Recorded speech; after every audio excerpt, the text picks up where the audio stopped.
తాకట్లో ఉన్న మీ బంగారాన్ని విడిపించి ఆ రోజు ఆన్లైన్ రేటుకి కొంటాం. Sharma gold company. నమస్కారం, శ్రీమాత్రే నమః. ప్రస్తుతం మనం శ్రీ శ్రీ శ్రీ ఆనంద శివకామేశ్వరి సన్నిధానంలో ఉన్నామండి. ప్రస్తుతం మనతో పాటు ఉన్నారు మాతాజీ శ్రీ శ్రీ శివకామేశ్వరి ఆనందమయ్యమ్మ. వారితో మాట్లాడదాం. అమ్మ నమస్కారం. శ్రీమాత్రే నమః. అమ్మ, రెండవ రోజు పూజా విధానం, అమ్మవారి అలంకారం, పెట్టవలసిన నైవేద్యం, అలాగే ఖచ్చితంగా పఠించవలసిన శ్లోకం వివరిస్తారా? తప్పకుండా అమ్మ. యాదేవి సర్వభూతేషు కాంతి రూపేణ సంస్థిత నమస్తశ్యై నమస్తశ్యై నమస్తశ్యై నమో నమః. రెండవ రోజు అలంకారము గాయత్రీదేవి, అలాగే నవదుర్గల్లో తీసుకుంటే బ్రహ్మచారిణి దుర్గా. మనం ఎక్కువ దేవాలయాల్లో గాయత్రీదేవినే చూస్తూ ఉంటాము.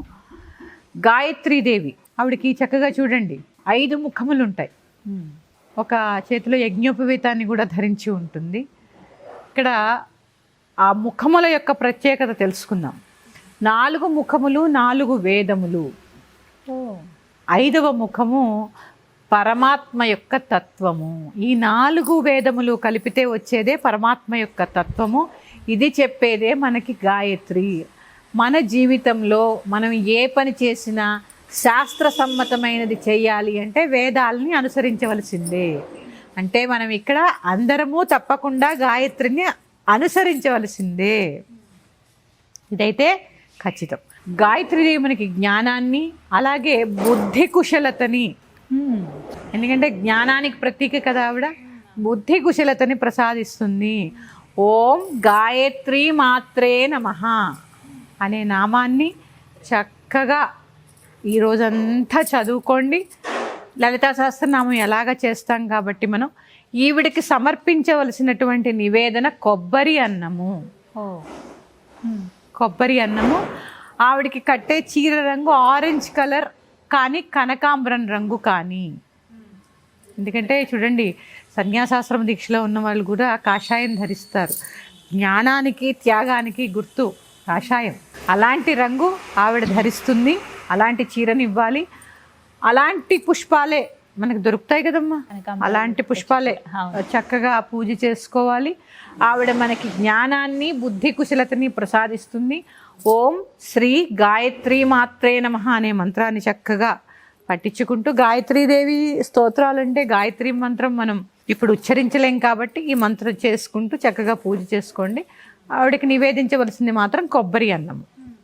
అమ్మ, ఈ రోజు కూడా ఉదయం నుంచి సాయంత్రం వరకు రాత్రి పూజ ప్రధానమా? రెండో రోజు కూడా ఎప్పుడైనా నవరాత్రే కదమ్మా, ఉదయం కూడా చేయాలి. అసలైతే త్రిసంధ్యలు పాటించాలి. ఉదయం చేసుకునే అవకాశం లేని వాళ్ళు రాత్రి మాత్రం నవరాత్రి సెలబ్రేషన్ కదమ్మా, చేసుకోవాలి. నవరాత్రి రాత్రి పూజ చాలా విశేషం. నవరాత్రుల్లో దుష్ట శిక్షణార్థం చేయవలసిందే. ఇక్కడ ఇంకో విశేషం చెప్పుకోవాలి. లలిత త్రిపుర సుందరి, గాయత్రి త్రిపద గాయత్రి. ఇట్లా అంటే దాని యొక్క విశ్లేషణ మళ్ళీ మనం చెప్పుకుందాం. అట్లా అంటే ఈ మనకి వేదము, జ్ఞానము ఏది కావాలన్నా కూడా ఇవ్వాల్సింది ఆవిడే, అమ్మవారే. మనం ఆవిడ మీదే ఆధారపడి ఉన్నాం, వేదం మీదే ఆధారపడి ఉన్నాం.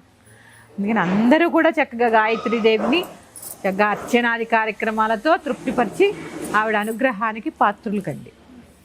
అలంకరణ కూడా ప్రధానంగా ముఖ్యమే. పూజ చేసే వాళ్ళు కూడా చక్కగా చాలా ముఖ్యమమ్మా. ఇక్కడ శుభ్రమైన వస్త్రాలు కట్టుకోండి. రోజు కొత్తవి కట్టుకోవాలని లేదు. ఉతికి ఆరవేసినటువంటి వస్త్రాలు, అలాగే నివేదన చేసేటప్పుడు కూడా శుచిగా శుభ్రంగా చేయండి. ప్రసాదాలు వృధా చేయకండి. ఎంత ఉండాలో అంతే వండి చక్కగా కుటుంబం అంతా తీసుకోండి. ప్రసాదం ఒకళ్ళకి పెట్టి తినడం నేర్చుకోండి. ఇది చాలా ముఖ్యం. ఎవరైనా మీరు ప్రసాదం తినడం సమయానికి వస్తే ప్రసాదం ముందు వాళ్ళకి పెట్టి తర్వాతే మీరు భుజించండి.